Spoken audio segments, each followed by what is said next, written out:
Hello, everyone, and welcome to the University of Maine Cooperative Extension's Preserving the Maine Harvest webinar.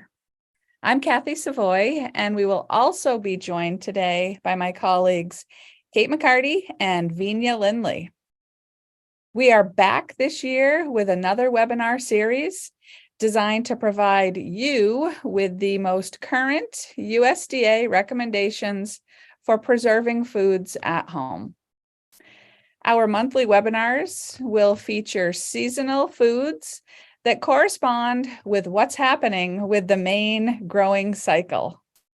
And we just never know what's going to happen with our Maine growing season. Our organization, the University of Maine Cooperative Extension, exists to help Maine people improve their lives through research-based education, focusing on issues and needs.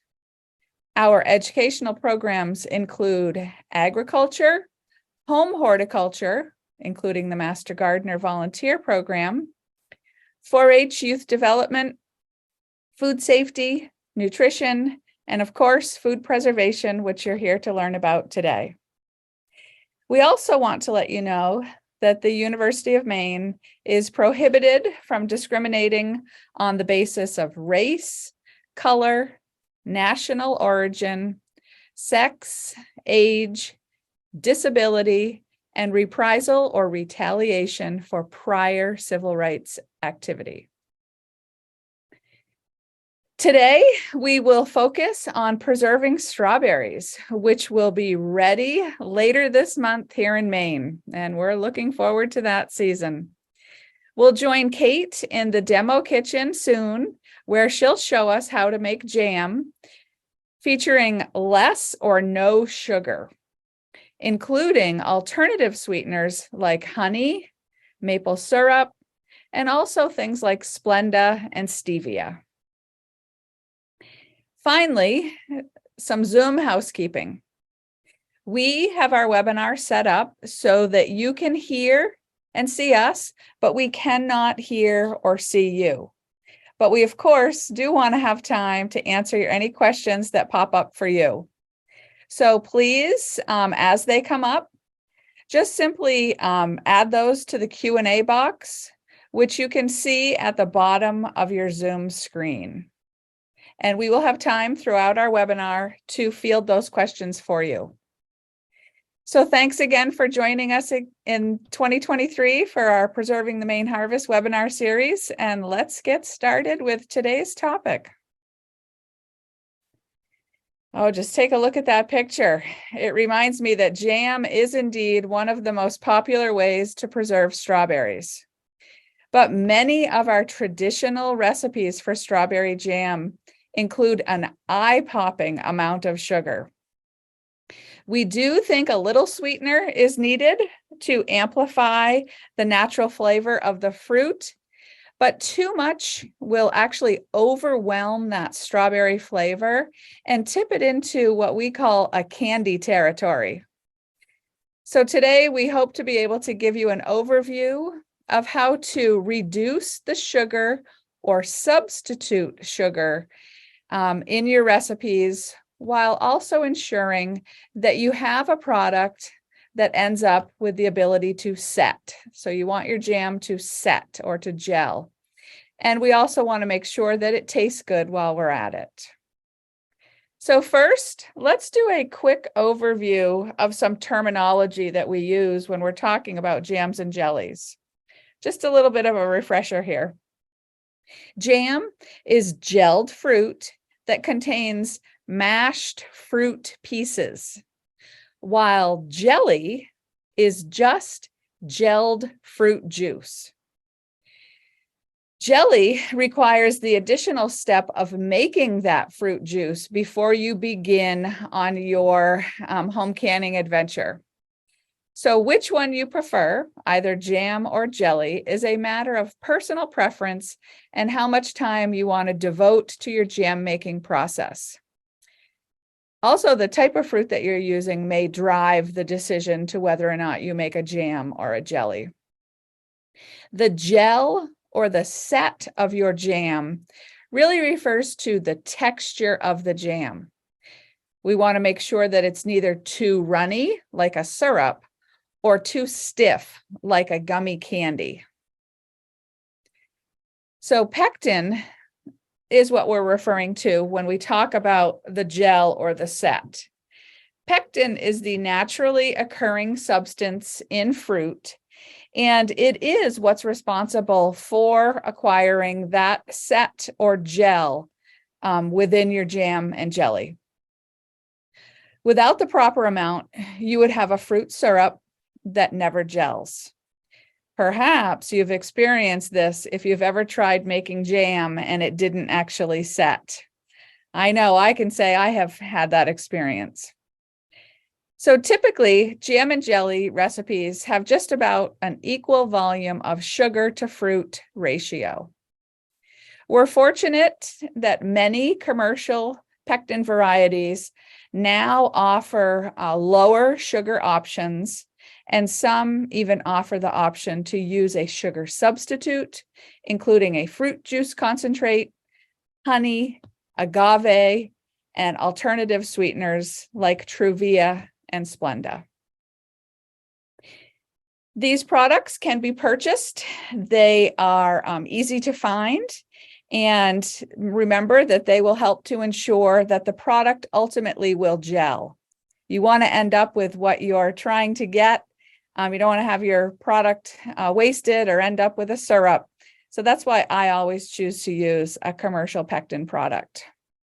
Nobody likes to have a jam or jelly that rolls off their toast. These commercial pectin products, again, come in full and low sugar versions. Each product comes with a specific set of directions for creating a successful jam or jelly. So it's very important that you follow the recipe that comes with the pectin product for success.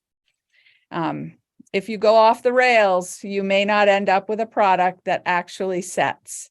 So in the slide here, we've included a picture that shows each of these different products and the specific recipes that do come with them. And I often in my classes tell people, because there is a lot of information on these recipe cards, to actually circle the particular type of fruit that you're working with to help keep your eyes on the specific information that you need for that fruit type that you're working with. They also include information on freezing jelly and jam in some cases. So do take time to read these recipes. It is important. And these products, low sugar pectins, can be found at grocery stores, typically in their seasonal display for canning items, large department stores, hardware stores, and natural food stores. Use your eyes when you're doing your shopping to look for low or no sugar needed right on the label. And again, follow the instructions that come with the pectin for your particular jelly or jam. You can see from this next table we're going to show you how the ratio of fruit to sugar can be reduced by using a low sugar pectin. And remember, the more fruit you have, the more fruit flavor you're going to end up with. So this slide does a great job, again, of looking at, by the different types of pectin, the different amounts of strawberry compared to the berry volume compared to the sugar volume. So let's take some time to check in with Kate to see which pectin she's going to be using today and how her recipe prep is going in the kitchen. Kate?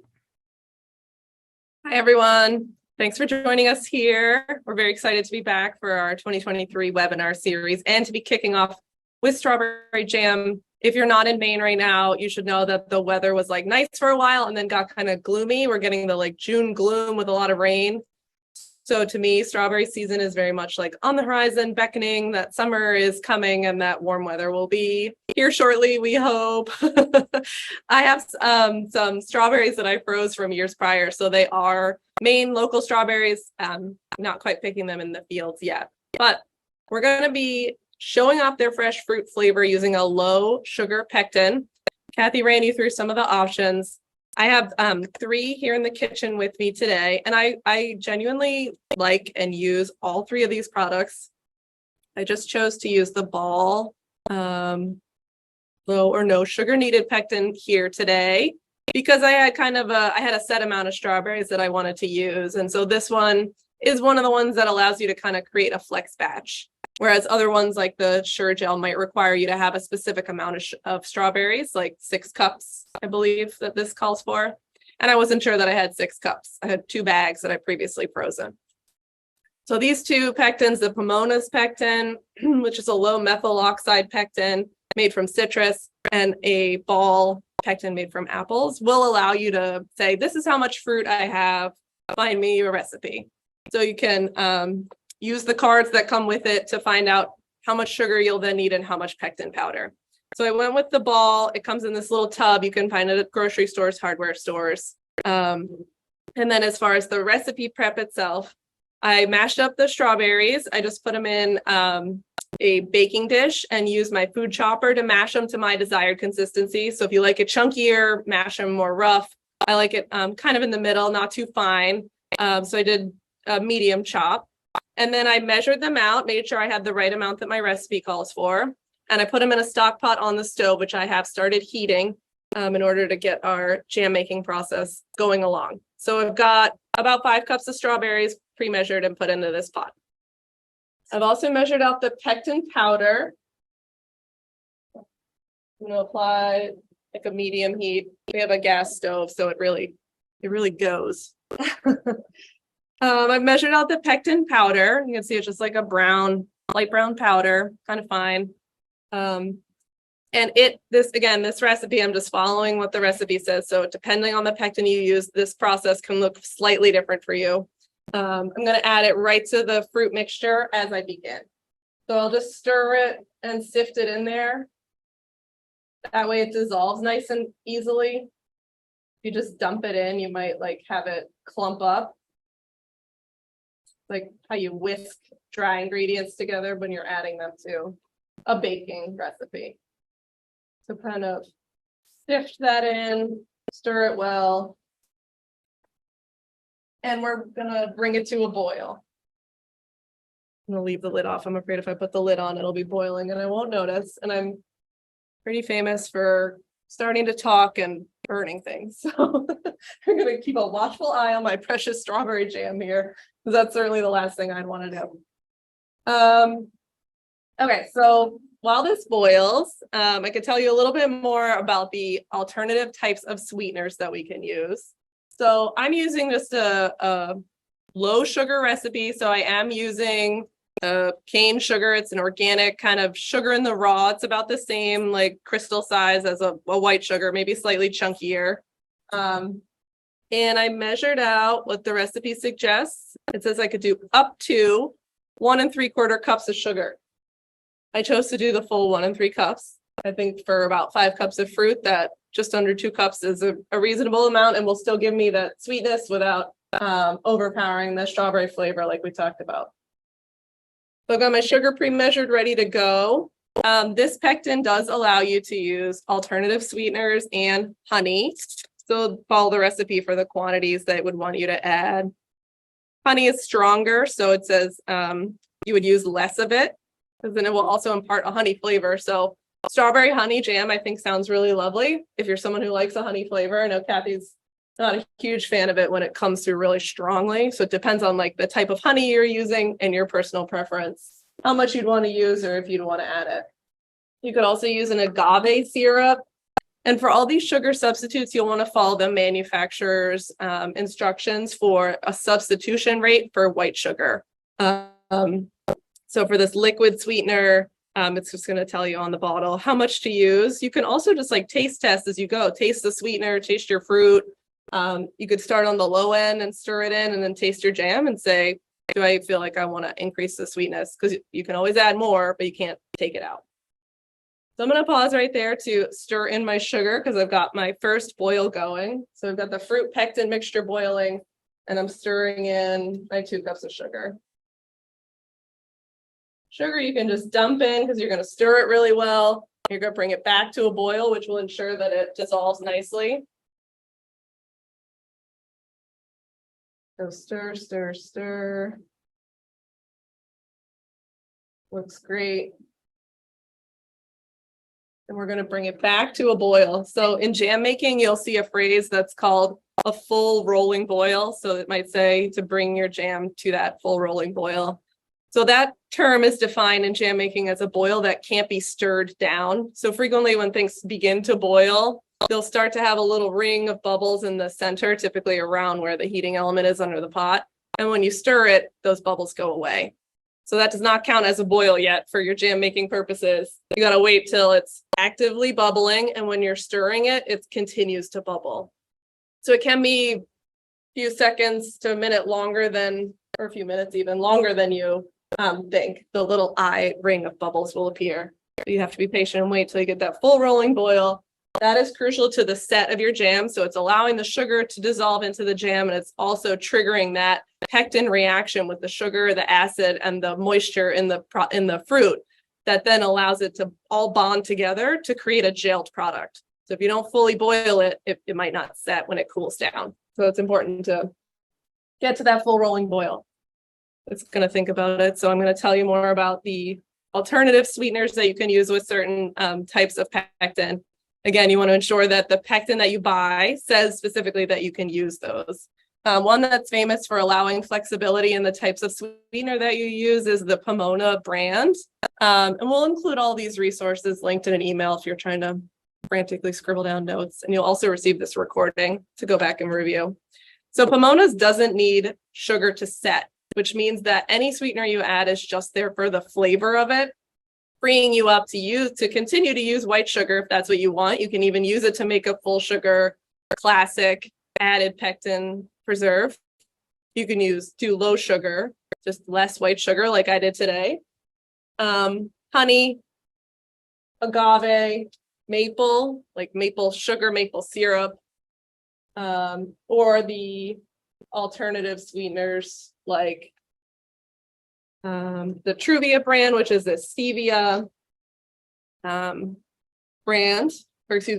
product. Stevia is sweeter than white sugar. So if you get a concentrated version like this one, just follow the package instructions for the substitution.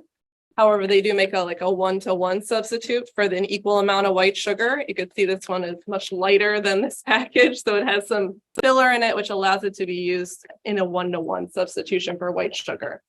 As well as the sucralose, same thing. My understanding is a 1-to-1 substitution for white sugar.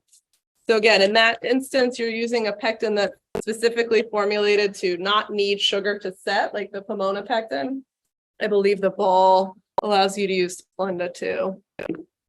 So just double check. We can always, I have all these recipe cards here. So if you have a specific question about which pectin uses which sweetener, drop it into the Q&A. Well, I'm considering whether this is a full rolling boil. And that's the thing right there. If you have to think about it, it's not. Like, is it boiling? The answer is no. Because a full rolling boil is unmistakable. It also makes me want to put on like I don't think we have one, but an oven mitt, because it's like got a lot of intense heat coming off of it while I'm trying to stir. I'm also reminded that strawberry jam is one that foams up while it's boiling. And so your recipe will often tell you to skim the foam off of your jam. And strawberry is a big culprit known for producing foam. So whether you're making a pure strawberry jam or using it in a blend like strawberry rhubarb, or later in the season, a triple berry jam, that strawberry, and I don't actually know why, if Kathy later in the session wants to weigh in why strawberries are so foamy, I'd be interested to learn.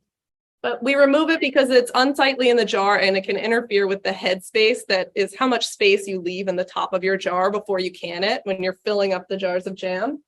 So we want to scrape it off as best as we can. It's an imperfect science, so I'll demonstrate it for you now, because I'm going to say this is a full rolling boil. It is actively boiling while I'm stirring it. So that's what our recipe calls for. Oh, and I'm sorry, this is one that calls for me to boil it for 1 minute. So I need to set a timer for 1 minute. It's important to follow a recipe, and it's difficult for me to do while I'm talking.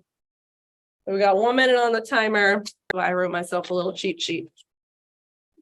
So when that 1 minute's up, I will skim the foam. Foam is something that you may enjoy eating. So it's still just strawberries and sugar. It does not need to be discarded. People, if you're canning with kids, you want to get them involved. That's a good hook because it's delicious.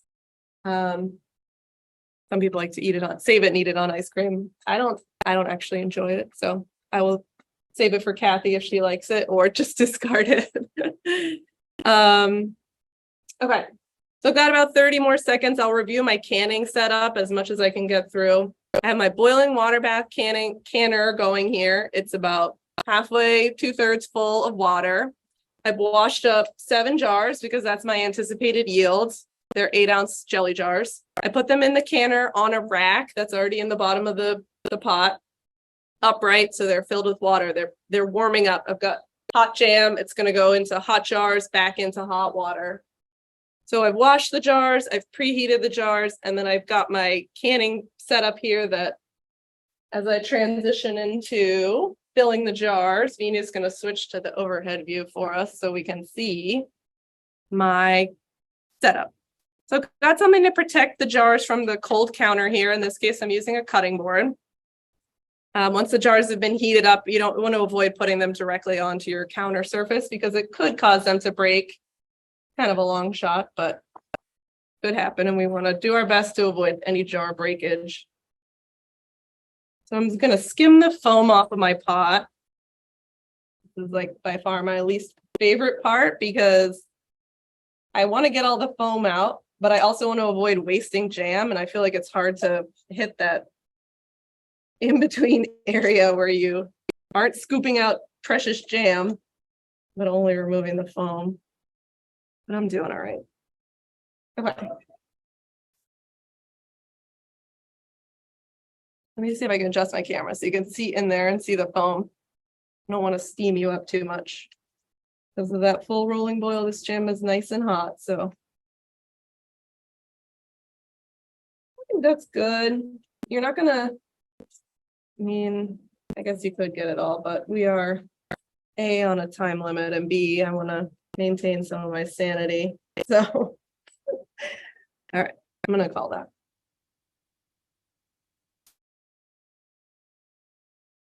I'm going to put my foam aside for maybe someone in the office who will enjoy that. Readjust my camera so you can see the filling zone here. I've got all my canning utensils set out. We'll go through them as I use them. First up is my jar lifter, which helps me get the jars in and out of the canner once they're hot, like they are now.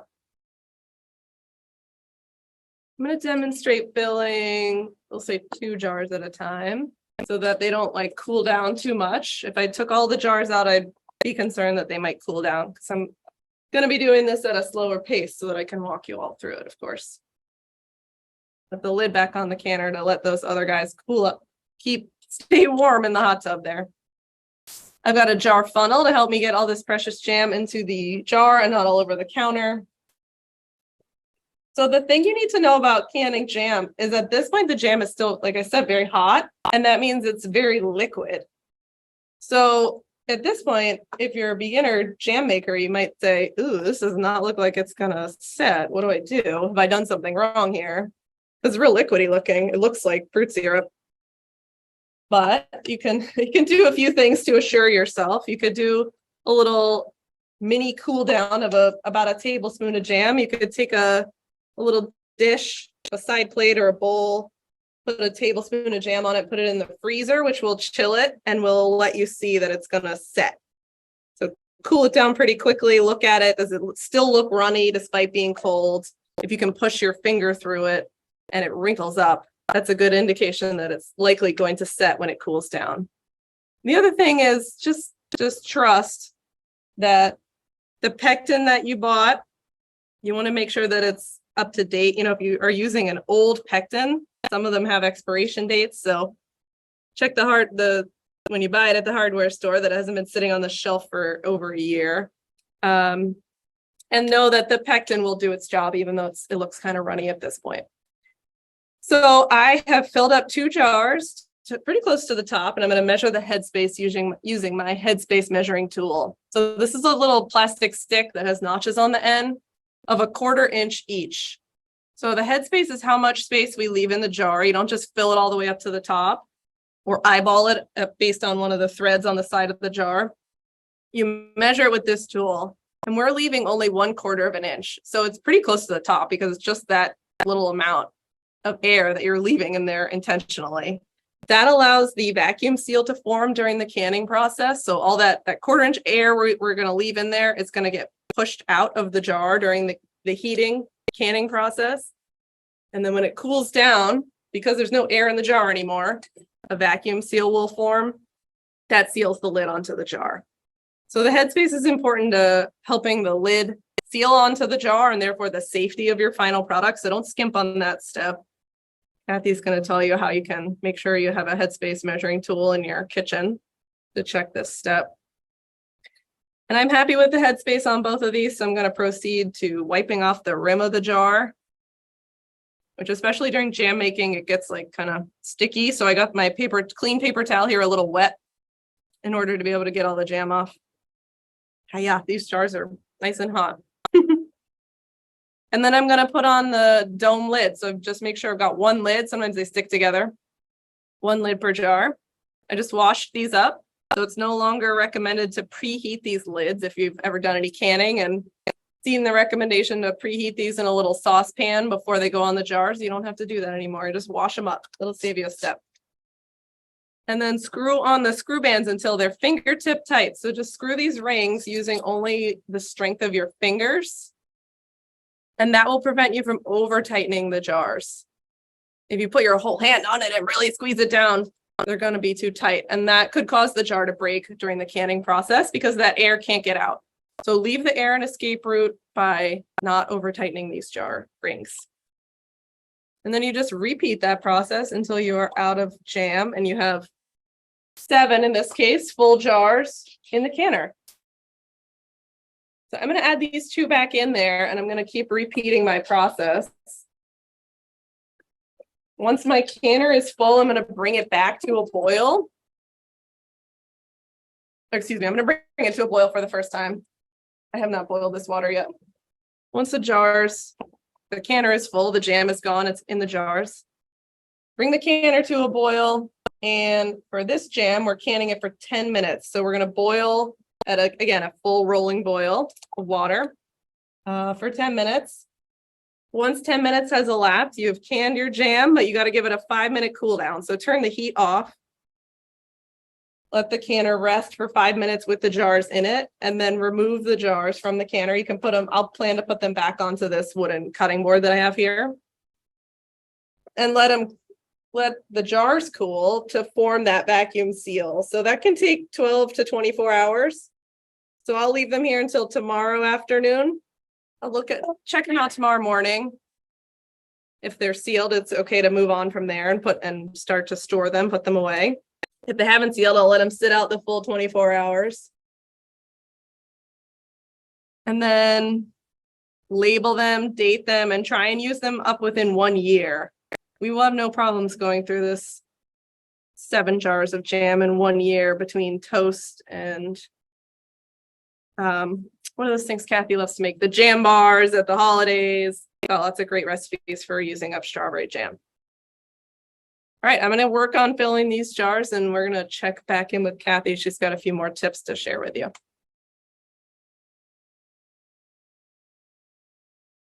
All right, great. Thanks, Kate. So let's continue to talk about some of those questions that we get here at the University of Maine Cooperative Extension related to jam and jelly making. And then I'm pleased to see we also have a lot of questions in the Q&A box. So we're going to take some time to answer those as well. So a common question that we get with strawberry jam is how to prevent that separation that occurs in the jar after canning. So I'm going to answer 2 questions at once here by saying the separation is caused when the denser juice separates from the strawberry solids that have air pockets in them. So they actually float over that dense juice product. So again, the air in the fruit solids, gives it some buoyancy, so it floats to the top over the fruit juice. So that's what's causing that to happen. That's also the same situation when we talk about why do fruits foam when we are preparing or cooking our jam. And that's because the air that's in those fruit solids is pushing up towards the top, and then it creates a foam as it's trying to release those air pockets while it's being cooked down. So hopefully I was able to answer 2 questions right there. But let's get back to the separated jar of fruit solids and fruit juice. It can be unsightly. It may not get you a blue ribbon at the local county fair, but this is not a food safety issue. Again, separated jars of jam are not a food safety issue. My solution to this, because this happens in my jam that I make as well, is that I simply stir the 2 layers together when I open the jar to use it. So that's my simple fix. The other question that we get a lot about is, should I invert my jar after I've processed it to prevent this separation from occurring? The answer there is no. Do not invert your jars, turn them over for a period of time to try and get rid of that suspension, because it can impact your vacuum seal. And remember, the vacuum seal is what is going to make your product shelf stable. So do not invert your jars. It can ruin your shelf stability of your product. And wax or paraffin is also no longer recommended as a way to seal your jars. And when we tell people this, a lot of people say, oh, phew, that made a huge mess in my kitchen. I'm glad I don't have to do that anymore. But that wax doesn't actually create a vacuum seal, so you still have risk for mold growth in that jar of jam or jelly. So again, use the standard 2-piece dome lid and screw band, and remember that all home canned foods need to be processed in order to be shelf stable. So also reminding you that home canned goods should be used within 1 year.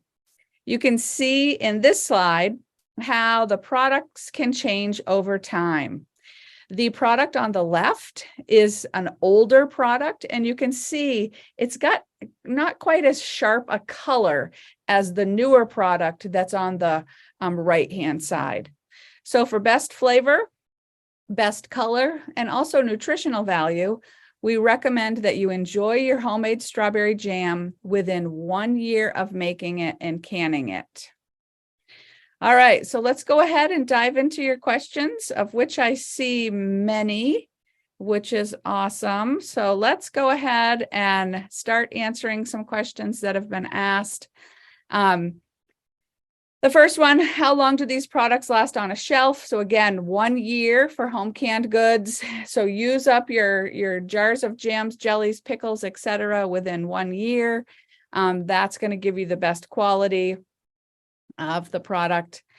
And also someone asked stevia with a question mark. So stevia is a natural sugar alternative. It is a product that you can buy in the grocery store that's processed and used again as a natural sugar substitute in your foods. It does, like a lot of our sugar substitutes, have an off aftertaste. So some people don't like it, but it is something that is available to use. So would maple syrup be a potential alternative sweetener? So yes, maple syrup could be used as a potential alternative sweetener. And it is the Pomona's pectin that gives you the specific guidance on how to use maple syrup as a substitute in with their product. But Kate gave you a little inside scoop on me as far as honey sometimes for me can really change the whole flavor profile of a product, where honey tends to dominate. The same could be said about maple syrup. it may in fact dominate the flavor. So just be careful of that, be mindful of that. If that's the direction you want to take your product in, then go for it. But again, Pomona's is the pectin I would use with that. And then Kate, I'm going to ask you to, if we could spotlight Kate again and have her hold up the Ball low sugar pectin product. We have someone who said they haven't seen that yet and would like to see a close-up of that. So that is a Ball real fruit, low or no sugar needed pectin.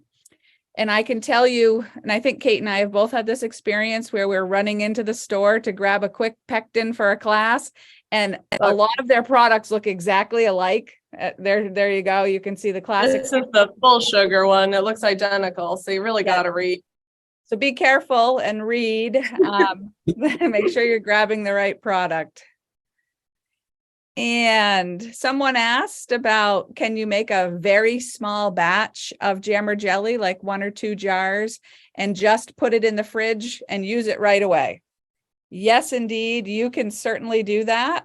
And that's what that Ball fruit pectin is good for, because it gives you like a little formula so you can do some math and figure out how to make that small batch. And you asked how long would it last for if you didn't can it. So you are absolutely right. It would go directly in the refrigerator. And you would use it within 2 weeks to a month, because the 2-week window is the window for the all home canned goods once they're opened. I've noticed some language has started to change on the National Center for Home Food Preservation with jams and opening that window up to 1 month. All right, let's see. We've got some more questions.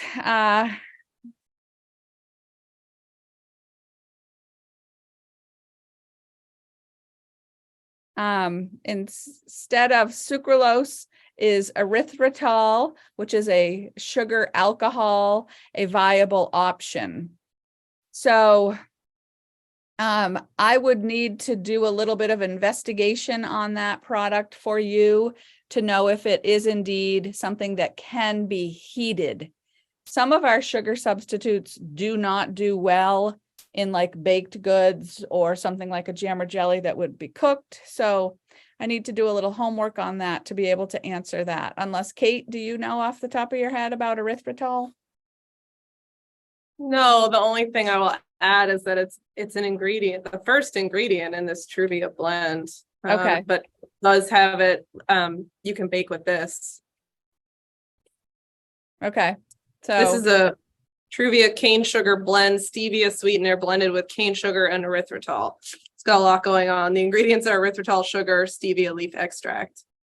So I assume, do you think it's safe to assume if erythritol is used in this product, which is used in baking, that it could be heated? You need to check is the short answer. The issue with an erythritol is that it's going to be a much smaller volume of the product that is going to be used to get any amount of sweetener. So that may throw off that product. So I think that's something we'll do a little bit more homework on and get back to you. And I see that question was asked by Felicia. Okay, thanks. Yep. And then somebody asked about the need to debubble jam and jelly. So I know with other canning that's an important step. So Kate, do you want to field that question on debubbling jams and jellies? Yes, and in general, that is a good best practice to debubble your product. So we're talking about removing the air bubbles that could be trapped in the product as you're filling it. I, as you saw, skipped it because my jam was nice and liquidy, and so I felt just like the gravity of the product was, I don't see any air bubbles. So best practice would be to use the other end of your headspace measuring tool, which is they call it bubble freer. It's just a plastic stick. You could use like a non-metallic object, spatula, takeout knife, wooden chopstick, and stick it in there. It's going to make a mess, but it's a part of me is like, I'm making a mess. It's fine. get all the bubbles out. We'll lose a little bit of product too. Yeah, typically we Better use pressure. that bubble freer when we're making chunky things, like if you were canning peaches, if you were doing pickles, pickled beets, dilly beans, those large chunks of objects in a brine, or in the case of peaches, a syrup pack, would tend to be where you might catch those air bubbles that ultimately could affect your headspace. So jams and jellies are thick enough. They don't tend to trap air bubbles in the jar. So it doesn't tend to be something that we typically do with jams and jellies. And then we have a question about, did you just simmer the jars before putting the jam in rather than boil the jars? And then a question, what is the boil time? So we do have lots of information on whether or not you need to boil or sterilize your jars ahead of time. And the sterilization step for jars is required if your product is going to be processed for less than 10 minutes. So this recipe processes our strawberry jam for 10 minutes. So that puts us in the category of not requiring the jars to be sterilized ahead of time. So we follow the manufacturer's directions on how to prepare our jars, which means that we wash them with soap and water, and we rinse out the soap and water, and then we keep them warm before we pack the jars with our hot product. And that step is intended to prevent the jars from breaking due to that contrast in being cold and being filled with a, boiling hot product. So that's the scoop on that issue. So again, if your product has less than 10 minutes of processing time, you are required to sterilize the jars. And which is jellies. Like most jellies are canned for 5 minutes. So for jellies, you have to have the added step of sterilizing the jars before you put the jelly in it. But jam is 10 minutes, so you can skip that step. And to sterilize your jars, you simply need to put them in boiling water for 10 minutes. So that's the scoop there. And I see that that's the end of our questions that we have. So I'm going to jump directly to our wrap up, if everybody's okay with that. Can I just add one thing before you go? Sure. I want to let everybody know I got to this last jar jam and I couldn't meet the headspace. I was so close. It was like, it's a half an inch of headspace that's in here. So I scraped my pot. I filled get all the jam I could in there, but I couldn't meet that minimum headspace. So this jar did not go in the canner to be processed. I just put this storage cap on it. I'm going to put it in the fridge. You could freeze it if you weren't going to get to it within 2 weeks, but we'll definitely eat this. You could also prepare a 4-ounce jar, which is half the size of this one. And definitely I would be able to fill that one with a 1/4 inch of headspace. So I could have canned that. I didn't prepare that step. So this 8-ounce jar, that's almost the headspace, but not quite, can't be canned, and will just go in the fridge for us to enjoy. All right, that's it. Thank you. All right, thanks. So if you've joined us before, you know that we send you a whole lot of information as follow-up resources for you, and we will again do that this year. So you'll get all of these resources in the follow-up email later today, including a link to our new, hot off the press, time-lapse video on making low sugar strawberry jam. So please check that out. It is a fast-paced, lively music, less than 4-minute video on how to process strawberry jam from start to finish. We hope you'll check that out and share it with your friends. And remember that we will be back next month on July 26th to discuss a very popular topic, fermenting pickles. So the registration for that session and all of our other topics that are listed here on this slide in our webinar series will be in the webinar follow-up email as well. So we hope you'll plan to join us for as many of those as you can. And we will also share a link to our evaluation and the certificate of completion.